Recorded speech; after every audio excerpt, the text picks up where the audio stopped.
Tobin. I want to go right now to Carl Sabo, the NetChoice VP General Counsel, George Mason University professor, because it's always good to have you, Carl. But the one thing that struck me here is this idea that, there is risk with all of this stuff. In fact, waivers galore that you have to sign off on. I believe in the waiver in this case, that 3 times on the first page is the word death. That could be a signal that you're doing something pretty risky.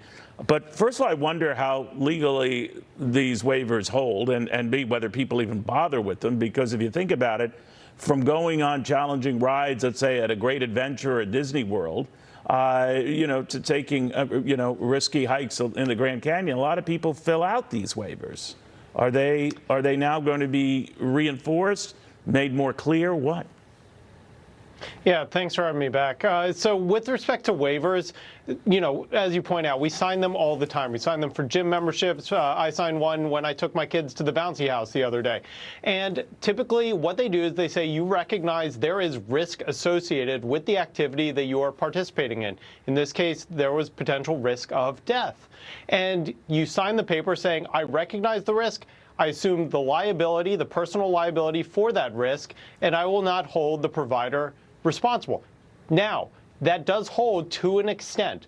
What that never has allowed is for the provider, in this case, Ocean View, to go and engage in potentially reckless behavior. So if, for example, the gym fails to keep the equipment up to snuff, if they don't clean the floors and you slip, that is where those waivers end. And when it comes to negligence, that's going to be the real question before the submersible company and the courts, whether they engaged in reckless behavior, negligent behavior, designing their sub in carbon fiber as opposed to titanium. Did they cut corners? And did they violate procedures? Because when the negligence occurs, the liability falls down on the provider. But why are there these waivers in the first place, or even these warnings? It's a little different, I grant you, Carl, even for these promising drugs and medicines.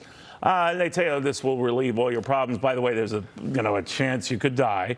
And this could be, leaving you paralyzed for the rest of your life. You see these commercials all the time, and I always wonder, well, if that's a chance, I really don't want to take that particular drug, but are they obligated to do that? And then you hope that most people just sort of gloss past it?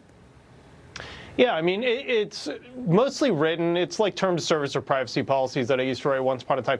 They're not really written for you. They're written for other lawyers. And they're written for specifically situations like this, where things do go bad, things have gone bad. And so when you go to court, you can point onto paper, onto the contract, the individual signed right here that they recognize there's significant risk. Then the court sits down, looks at all the facts, and they look to see if there was negligence by the provider or was the risk assumed by the individual part of that contract. So at the end of the day, these waivers, they're not really written for you or me. They're written for lawyers and courts when things go bad. And that's really where this is ultimately going to be settled, is in the courts. Now, what we don't want to see is lawmakers certainly rush in and start writing rules, writing regulations, and deciding how these things should play out. We need to figure out the facts, we need to figure out the evidence, and then we need to figure out if there are gaps to be filled, whether it's in the waiver system, whether it's in the submersible industry, or whether it's in something else. Well, I know this much, and I'm not the lawyer, Carl. It's going to be a while before the next deep sea dive on something like this. But lawyers will sort it out, I guess. Carl, thank you very much. Yeah, thanks for having me. I appreciate it. Same here. Jackie DeAngelis now. It's coming up on the